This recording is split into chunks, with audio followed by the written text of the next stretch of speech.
The quantum displacement sensors on the Israeli research station went from a soft azure glow to a screaming crimson in less than 3 heartbeats. Junior analyst Zorak felt the first tremor of panic ripple through his exoskeleton as impossible data streams flooded his monitoring station. "Impossible," he muttered, mandibles clicking with nervous energy. The holographic display flickered, then stabilized, revealing a silhouette that defied every known principle of interstellar design. It was massive, easily 5 times the size of a standard Confederation battlecruiser, but that wasn't what made Zorak's blood run cold. The vessel seemed to phase in and out of spatial recognition, its hull constructed from materials that shouldn't exist, angles that contradicted fundamental geometric principles. Across the research station, alarms began to wail. Technicians and researchers scrambled, their carefully maintained professional composure dissolving into pure, unadulterated terror. On the bridge of the U.S. Defiance, Captain Elena Rodriguez remained perfectly still. Her dark eyes reflected the holographic displays, tracking multiple systems with a precision that bordered on precognition. Around her, her crew moved with a synchronicity that suggested months, no, years, of preparation. "Status report," she said. The words weren't a question. They were a command. Lieutenant Marcus Chen, her tactical officer, responded immediately. Quantum drive stabilized. Stealth systems functioning at 99.7% efficiency. We've penetrated their primary defensive perimeter without triggering more than passive scanning protocols. Rodriguez allowed herself the faintest hint of a smile. Humanity's first true deep space warship was performing exactly as designed. The Defiance was more than a weapon. It was a statement, a technological manifesto that would redefine humanity's place in the galactic community. Every system, every component had been meticulously engineered to push the boundaries of what was considered possible. Quantum entanglement communication arrays, adaptive metamaterial hull plating, predictive combat algorithms that could calculate potential engagement scenarios faster than any known artificial intelligence. This wasn't just a warship. It was the culmination of humanity's most brilliant scientific minds working in perfect, terrifying harmony. Confederation Research Station at 039 Mark 27 is tracking us, reported Commander Aisha Kapoor from her navigation station. They're attempting to categorize our vessel, but our signature is unconventional.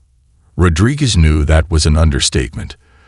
The Defiance didn't just break technological boundaries, it obliterated them. Deep within the alien research station, junior analyst Zorak continued to watch in mounting horror. The human vessel seemed to flicker at the edges of perception, like a predator waiting to strike. Traditional sensor technologies failed to provide a complete picture. It was as if the ship existed in multiple states simultaneously. A quantum nightmare made real. "This isn't first contact," Zorak whispered to himself. "This is an invasion." But invasion implied aggression. What the Defiance represented was something far more nuanced and terrifying.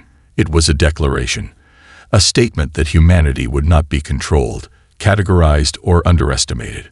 Captain Rodriguez turned slightly, her gaze sweeping across her bridge crew. Each member understood the weight of their mission. They were more than a military expedition. They were ambassadors of a new paradigm. "Maintain current approach vector," she commanded. "Let them watch. Let them wonder." Outside, the vast emptiness of space seemed to bend around the U.S. Defiance, a harbinger of a new era, a warning to a galactic community that had grown complacent in its own superiority. First contact was about to change forever. Grand Mediator Krikstal adjusted the ceremonial neural amplifiers that marked his station within the Galactic Confederation's diplomatic corps. His species, the Israeli, had managed first contact scenarios for 7 centuries. They had reduced hundreds of emerging civilizations to client states with nothing more than carefully worded treaties and strategic economic pressures. Humans would be no different. The communication chamber hummed with anticipation. Holographic projectors flickered to life, casting an ethereal blue glow across the polished obsidian surfaces. Krikstal's diplomatic retinue, A carefully selected group of linguistic experts, cultural analysts, and political strategists stood in perfect formation.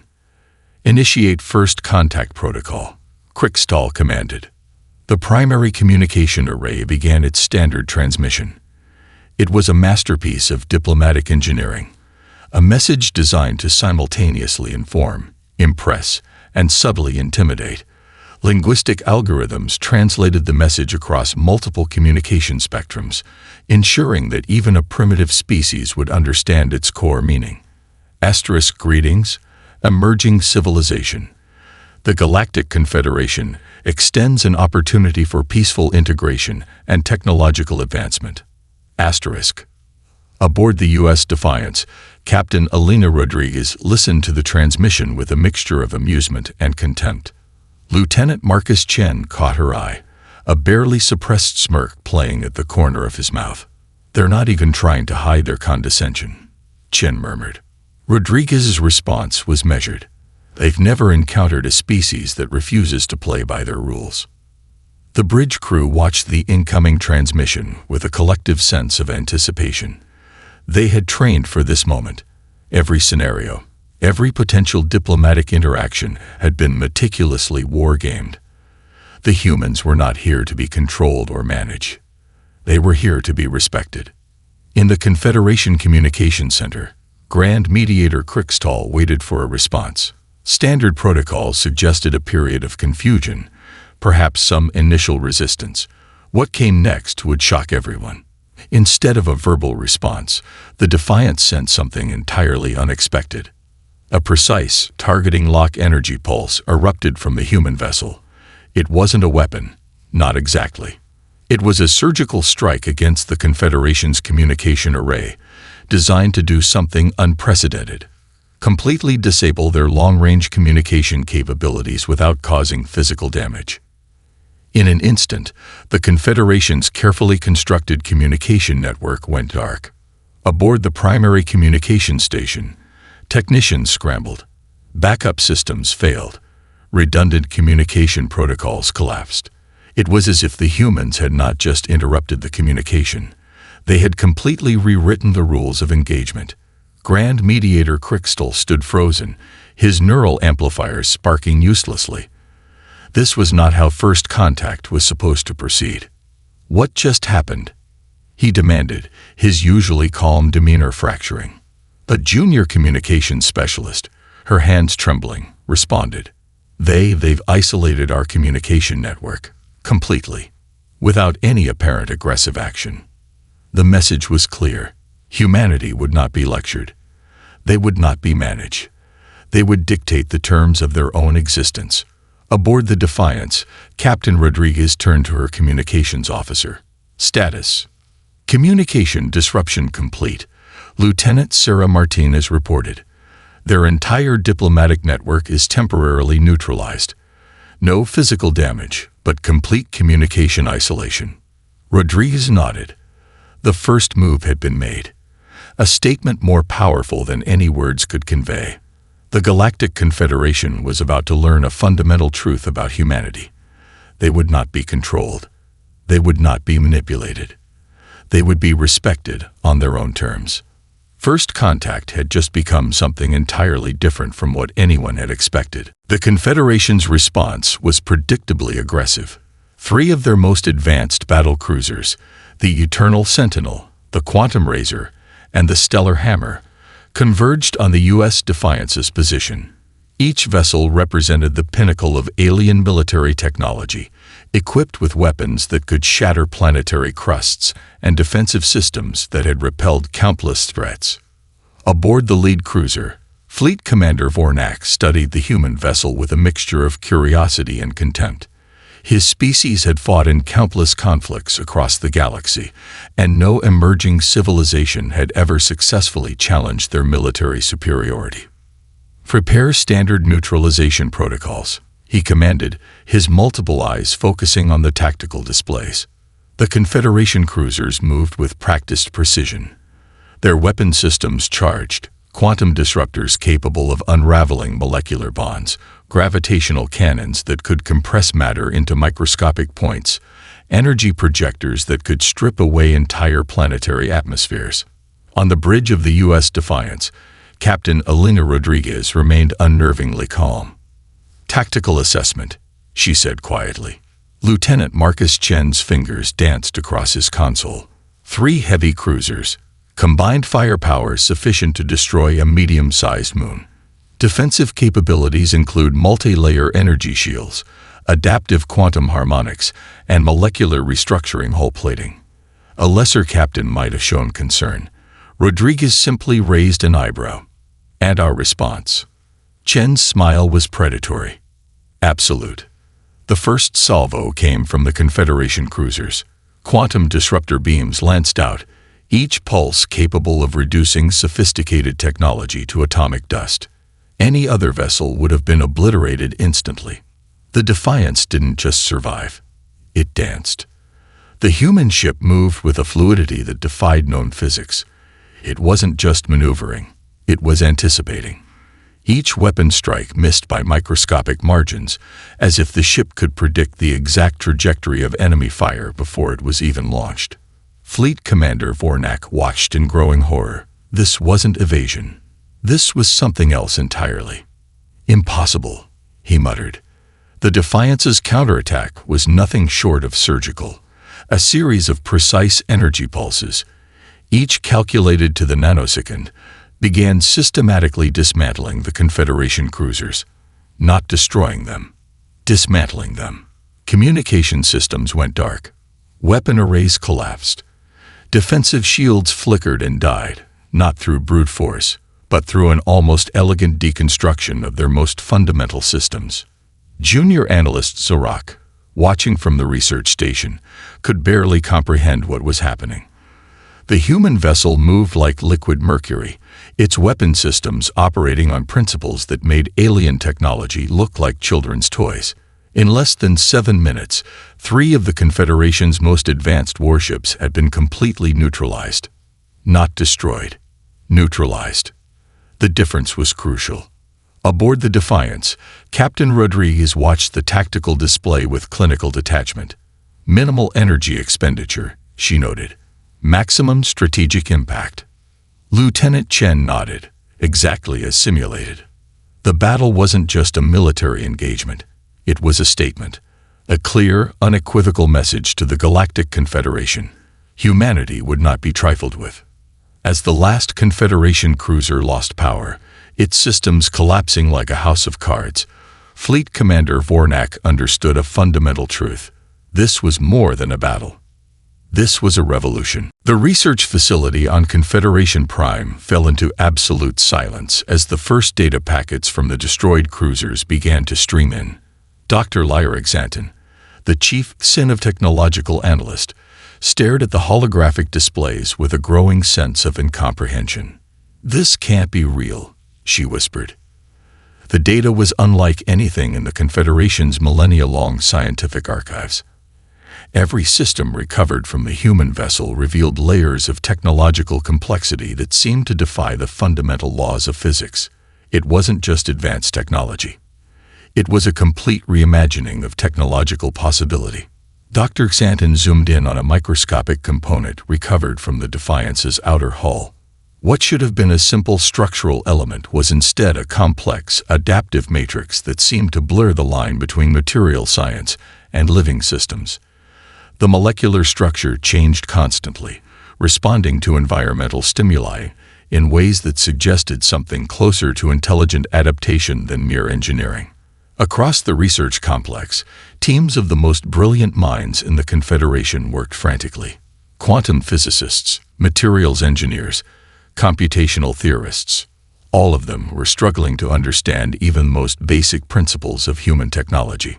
The computational systems, Dr. Revik, a senior computational theorist, announced to the gathered researchers, "They're not just advanced. They're fundamentally different." He brought up a holographic representation of the Defiance's primary computing system. Unlike traditional quantum computers that relied on fixed quantum states, this system seemed to exist in multiple computational states simultaneously. It wasn't just parallel processing. It was something entirely new, a form of computational thinking that seemed to anticipate outcomes before they could be calculated. Deep within the Confederation's most secure research facility, Dr. Lian Xu watched the analysis with a mixture of professional pride and calculated restraint.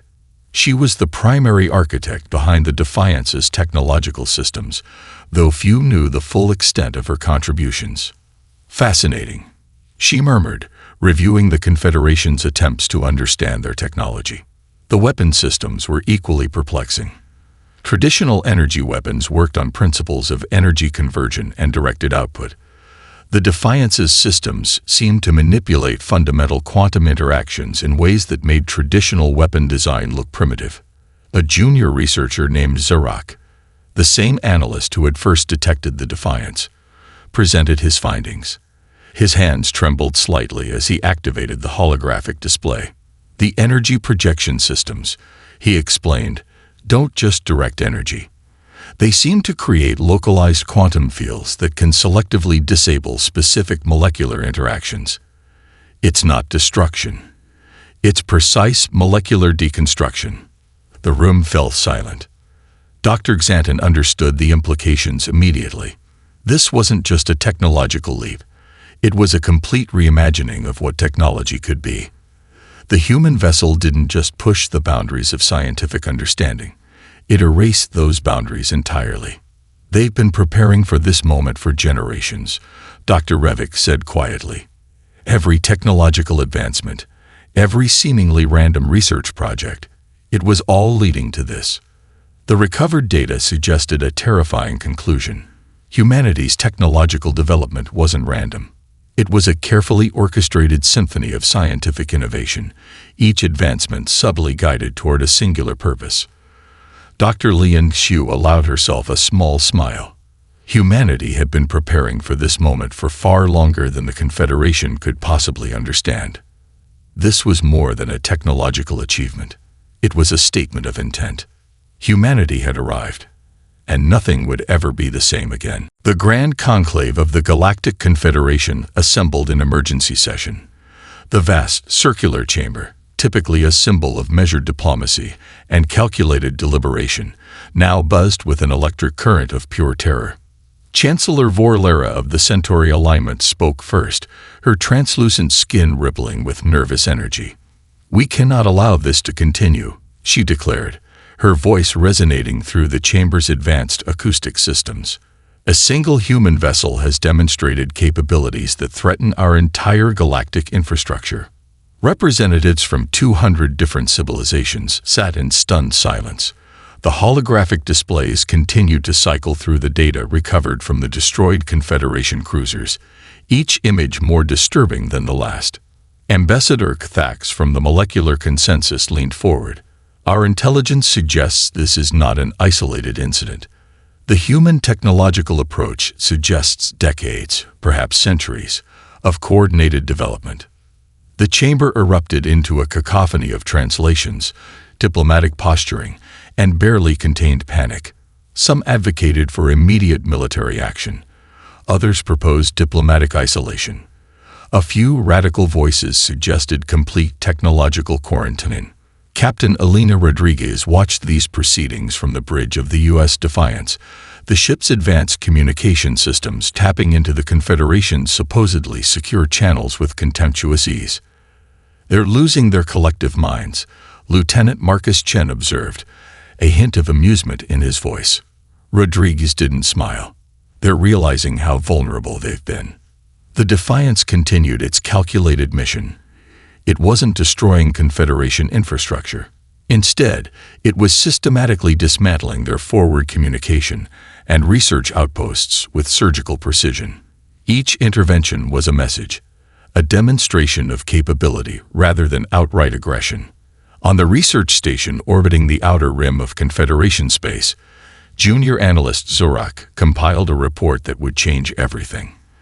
His mandibles clicked nervously as he processed the data. The human approach was unlike anything in galactic historical records. They weren't conquering. They were communicating. Emergency diplomatic protocols collapsed one by one. The Defiance's technological capabilities allowed it to penetrate and neutralize communication networks with terrifying efficiency. not through destructive means, but through a form of technological diplomacy that rendered existing systems obsolete. Deep within the Confederation's most secure communication hub, senior diplomatic strategists worked frantically.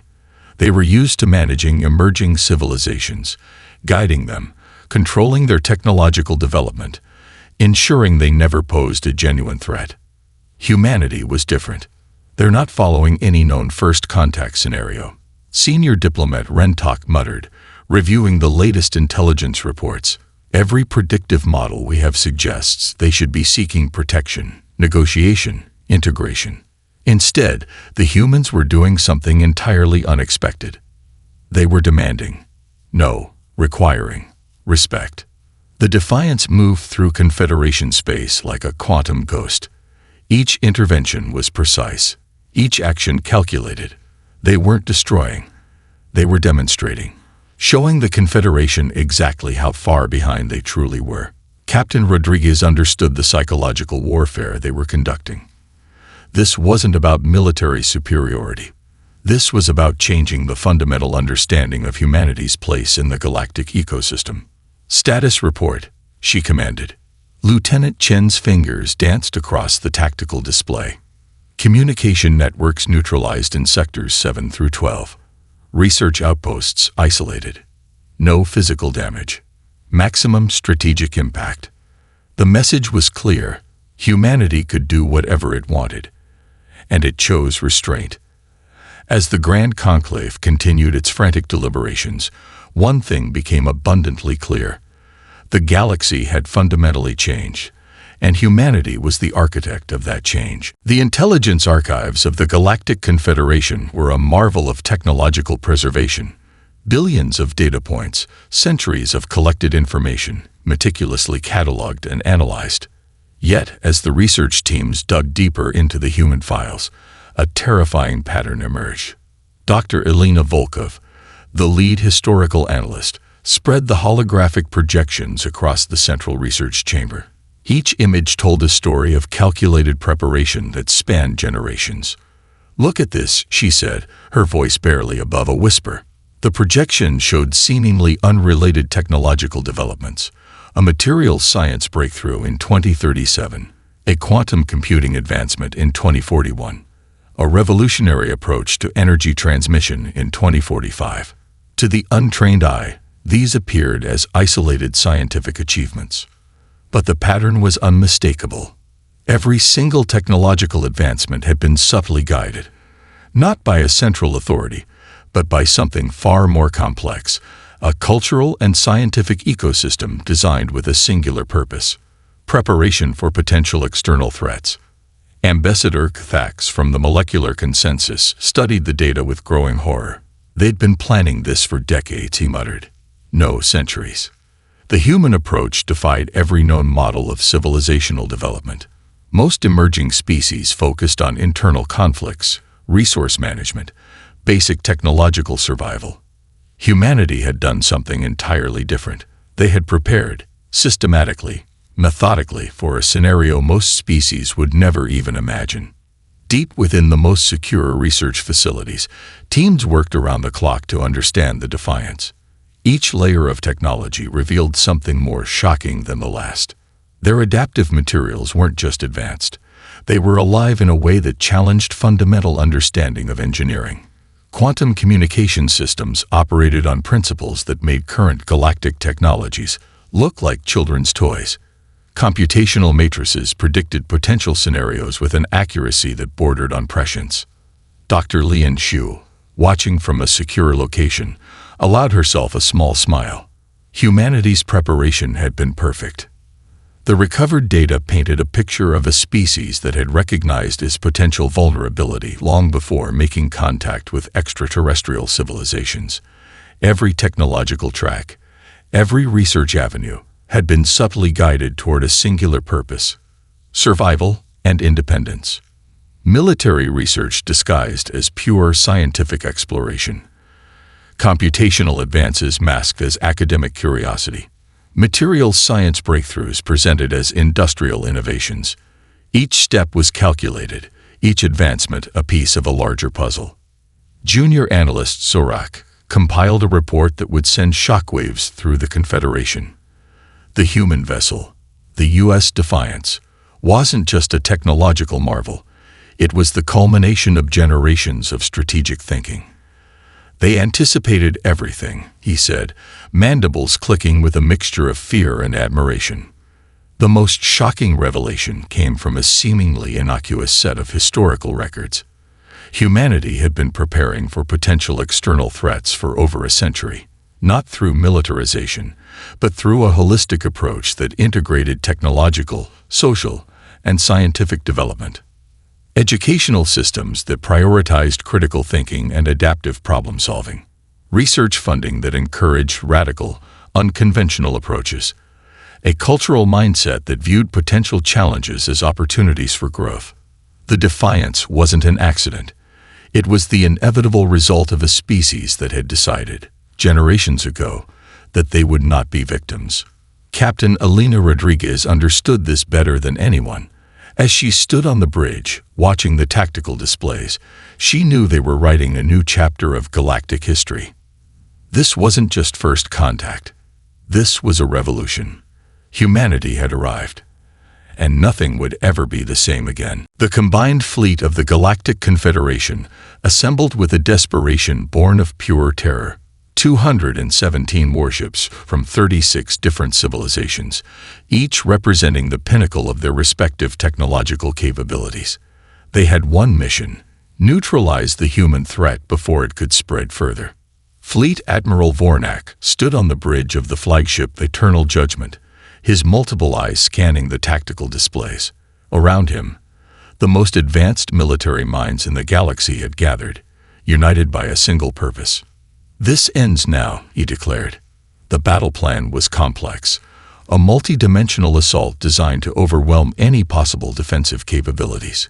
Quantum disruptors from multiple vectors, gravitational compression fields, energy projections that could strip away planetary atmospheres. Each ship was networked into a collective combat intelligence that had never failed in thousands of conflicts. They believed this would be their greatest victory. They were wrong. The U.S. Defiance appeared almost casually, materializing at the exact point of maximum tactical vulnerability.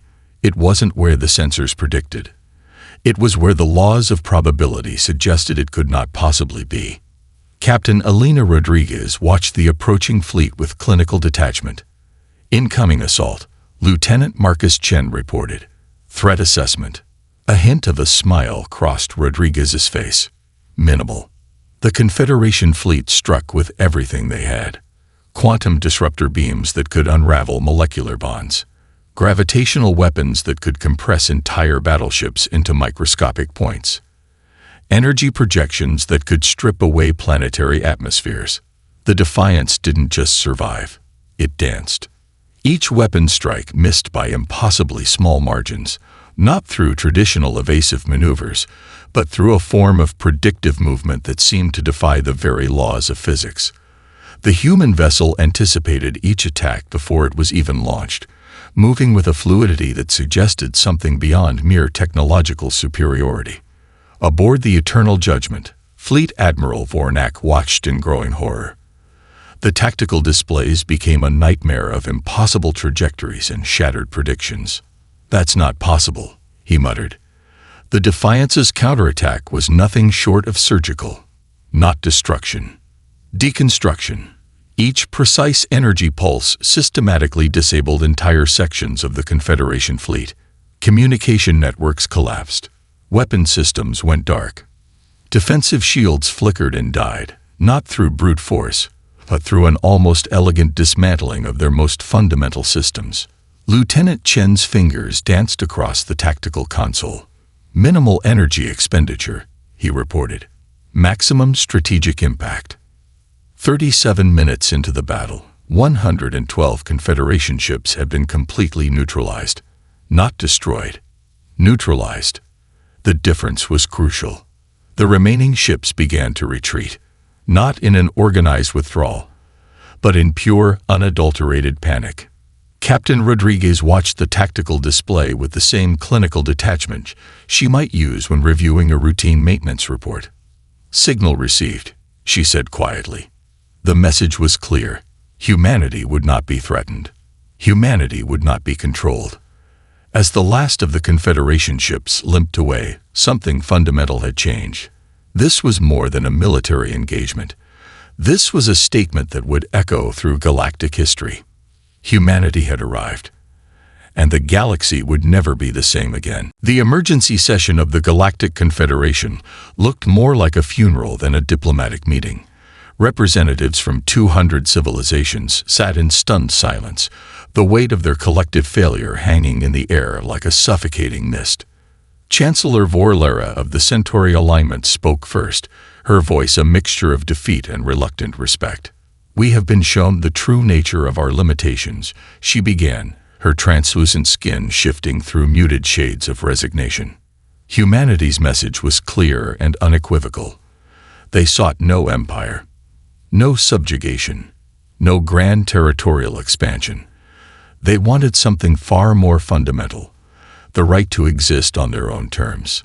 Captain Elena Rodriguez stood before the Confederation's Grand Conclave, her presence alone a statement of intent. She wore no ceremonial dress, carried no diplomatic credentials, just a simple uniform that spoke of military precision and unbending will. "We are not here to conquer," she said, her words translated across 100 different linguistic matrices. "We are here to be respected." The diplomatic corps had prepared countless scenarios for first contact. Negotiation strategies, pacification protocols, economic integration models. Every single one had been rendered obsolete by a single human warship. The recovered data told a story of preparation that spanned generations. Humanity had not just prepared for potential external threats. They had systematically developed a civilization designed to be independent, adaptive, and fundamentally uncontrollable. Dr. Lian Xu, the primary architect behind the Defiance's technological systems, provided a comprehensive report that sent shockwaves through the assembled representatives. It wasn't just a technological achievement. It was a blueprint of a species that had decided, generations ago, that they would chart their own course. Junior analyst Zorak, who had first detected the Defiance, compiled a final report that would become a defining document in galactic historical archives. Humanity was not a civilization to be managed. They were a force of nature. The terms were simple. Humanity demanded complete diplomatic recognition, unrestricted technological exchange, no interference in human internal affairs, respect for human sovereignty. Ambassador Thax from the Molecular Consensus understood the deeper implications. This was more than a diplomatic negotiation. This was a fundamental restructuring of galactic power dynamics. "They've rewritten the rules," he muttered, mandibles clicking with a mixture of fear and admiration. The Confederation had two choices: capitulate or face total destruction. The previous battles had made the consequences crystal clear. The U.S. Defiance had demonstrated capabilities that made their most advanced technologies look like children's toys. Captain Rodriguez stood at the center of the chamber, a living embodiment of humanity's resolute spirit. No grand speeches, no theatrical displays of power, just a calm, unequivocal statement of existence. "We will be partners," she said, "or we will be nothing at all." The silence that followed was deafening. In that moment, the Galactic Confederation understood a fundamental truth. Humanity was not an emerging civilization to be managed. They were a civilization that would manage its own destiny. As the diplomatic sessions continued, one thing became abundantly clear: the galaxy had changed forever.